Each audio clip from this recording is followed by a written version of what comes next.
এক ছিল ছোট্ট এক গ্রাম। গ্রামের পাশে ছিল এক ভয়ঙ্কর জঙ্গল, যেখানে দিনের আলোও ঢুকতে ভয় পেত। সবাই বলতো জঙ্গলে থাকে এক ভয়ঙ্কর ডাইনি, যে নাকি বাচ্চা পেলেই ধরে নিয়ে যায়। দেখেছো? ওই জঙ্গলের দিক থেকে কাল রাতে আলো বের হচ্ছিল। ওসব বাজে কথা। আসলে বড়রা মিথ্যা বলছে আমাদের ভয় দেখানোর জন্য। চলো আজকে আমরা কাছে গিয়ে দেখে আসি। কথা বলতে বলতে ওরা খেলার ছলে জঙ্গলের কাছাকাছি চলে আসে। আহা, কি সুন্দর এই জঙ্গল! এখানে ঘুরতে আমার ভীষণ ভালো লাগছে। ইস, যদি আমরা প্রতিদিন এখানে আসতে পারতাম। কিন্তু বড়রা তো কখনো আমাদের এখানে আসতে দেয় না। কিন্তু ওরা জানতো না, জঙ্গলে কেউ ঢুকলে ডাইনি টের পেয়ে যায়।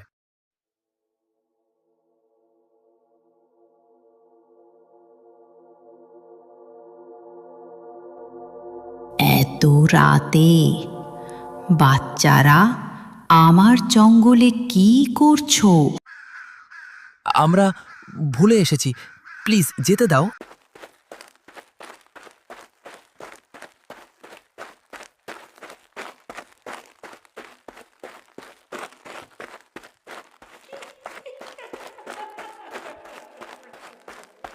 আজ কেউ আমার হাত থেকে পালাতে পারবে না।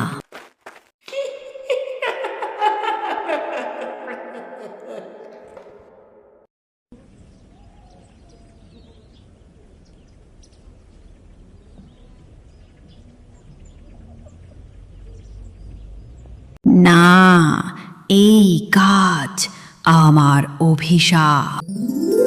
আমি কখনো খারাপ ছিলাম না। বহু বছর আগে আমায় মিথ্যা অভিযোগে এ জঙ্গলে বেঁধে রাখা হয়। রাগে পাগলে শিশুদের ভয় দেখাতাম, কিন্তু আজ তোমরা আমাকে মুক্ত করলে।